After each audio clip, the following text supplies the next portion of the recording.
Hi everyone, how you doing? Now, before I get into this video too much, I just want to ask you a couple of questions. When we're watching movies, quite often we think, wow, this movie is just beautiful. I could freeze frame and just take a snapshot of this movie and it would make a great framed painting on my wall. And so when you do think like that, I just want to ask you, what exactly is it that you're looking at that makes you feel like that? Is it the geographical location? Is it the setting? Whether it's out in nature or in a city?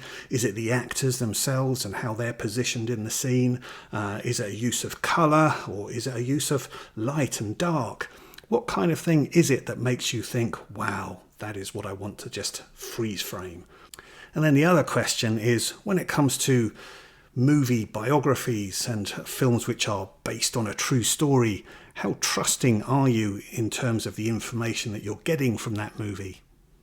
Okay, so in this video, I just want to talk a little bit about Rembrandt and a couple of movies about Rembrandt.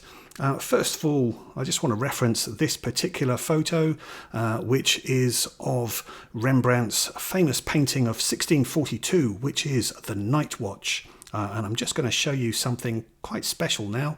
Here we go.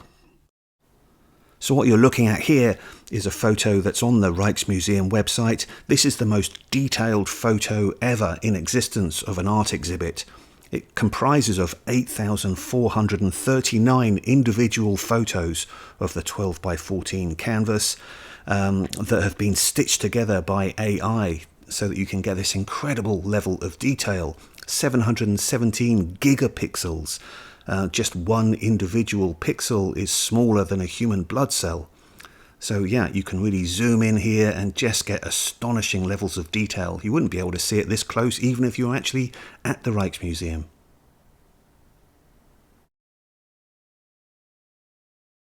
So the reason I want to talk about Rembrandt actually is just the other day I was listening to the radio and they were talking about how there are plans at the moment at the Rijksmuseum to do further restoration work on this classic painting of 1642 and to remove some of the varnish that's on there that has made this painting so dark over the years.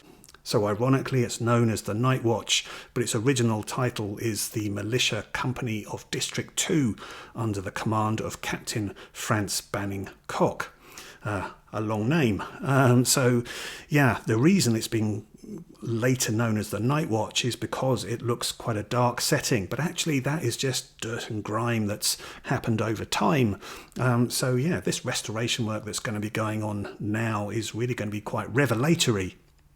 But anyway, listening to that radio item, it made me realise that I've got a couple of Rembrandt films in my collection, one of which I'd seen before a long time ago and another which I had not. So before I get into talking about the films, just a little bit of context. Now, I'm not an art academic, so bear with me, but essentially Rembrandt painted The Night Watch in 1642 and he then had personal life issues that happened around that same time. Now, the actual context of doing this painting is that these Dutch militia men, real men, who would have paid Rembrandt money to be able to have their painting done, and typically around this time and before this time it would have been the norm for people to just pose for their paintings. But as you can see, Rembrandt has done something quite different here. He's created a kind of action shot, if you like, and so this is the main reason why this painting is seen as being so significant, because other painters weren't really doing that. Most paintings were just, the eye contact or people sitting in a certain position or standing in a certain pose, that kind of thing. So that's the real reason why this one is so significant. And the other thing about this painting is that it coincided with the death of his wife, and then his career changed over the years, and he actually ended up dying in poverty and being buried in an unmarked grave. And there's a lot of speculation as to the significance of this particular painting and how the reaction was to it, and then what happens with the rest of his life. So that's just very briefly a little bit of context. So first up, we've got Alexander Korda's film from 1936, Rembrandt, and this one stars Charles Laughton.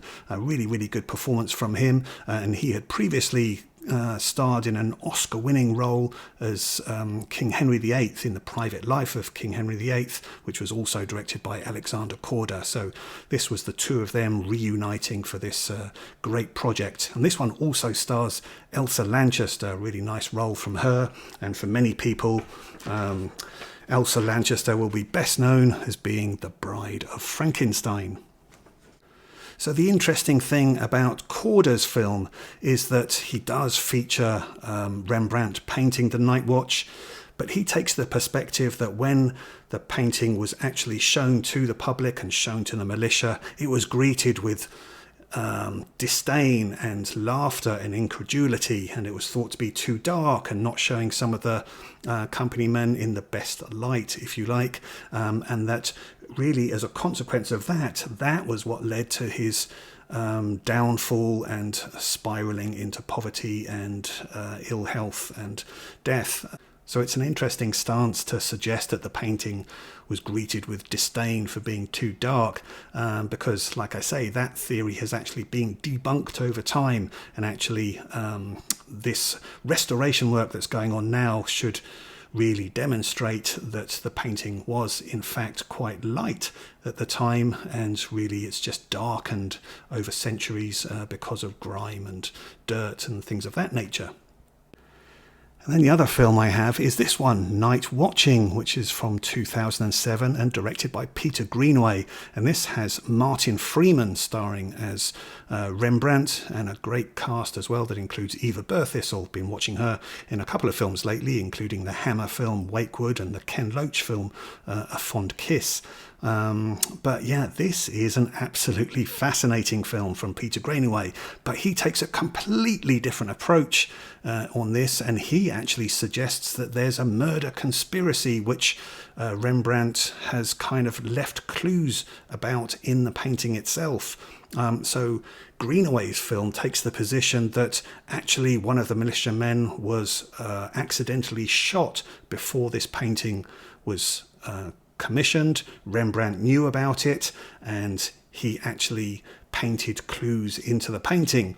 So yeah, it's absolutely a wild approach that he takes, but he actually followed up Night Watching with another film which I watched the other day, which is called Rembrandt's J'accuse, which is much more of a documentary style film in which Peter Greenaway goes through and shows all the various aspects of the painting which he suggests give the clues to how this was all a conspiracy.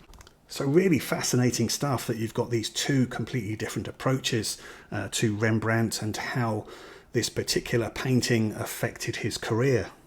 So I'm not going to go into more of the history of Rembrandt because that will take too long. And obviously I'm not an academic, but I have been listening to some more sort of university lecturers, things of that nature. And there really is no clear picture, if you like, of exactly what happened to Rembrandt's life. There's a lot of conjecture, but nothing that I would say is absolutely fact. And we are talking about something that's some 380 years ago. But coming back to Greenaway's film, the conspiracy theory is quite an interesting one, in that when you look at Peter Greenaway's own film career, his first significant film, which was actually helping to launch Channel 4 at the time in 1982, was The Draftsman's Contract. And I watched that one just the other day. And yeah, again, a really, really fascinating film. So in The Draftsman's Contract, again, we're talking about a similar kind of time period back in the late 1680s, 1690s, I believe. And in that film, we've got a draftsman who is commissioned to draw 12 pictures of this mansion house for a lady of the house whilst her husband is away. And he undertakes that work with a few provisos and rules, one of those being that the wife actually tends to him, if you like. And nonetheless, whilst he is doing all of these drawings, he is finding that things around the house are being moved or misplaced, and it becomes this gradual suggestion that actually, unwittingly, he is witnessing what has been a murder of the husband. and that these are the clues that he's unwittingly putting into his pictures. So really, really fascinating kind of film. So we're used to talking about films such as Barry Lyndon by Stanley Kubrick as being a great example of a film, a period piece that just looks painterly, and all these famous stories about how Kubrick used NASA type lenses in order to be able to shoot in low light, candlelight, and get these amazing compositions. But just look at Peter Greenaway's The Draftsman's Contract, and also The Night Watching, if you like, because on a significantly lower budget, he's able to achieve some amazing compositions, again, just in candlelight at times, and he's really got that painterly mindset. So he had an artistic background, Peter Greenaway, so yeah, that definitely shows in his films. But ultimately, Greenaway's films are interesting for making you think differently about a 380-year-old work of art. Is The Night Watch a portrait, or are we viewing actors portraying a role? Is this a historical drama? Could it be a murder mystery that contains clues or Easter eggs to be found and unravelled?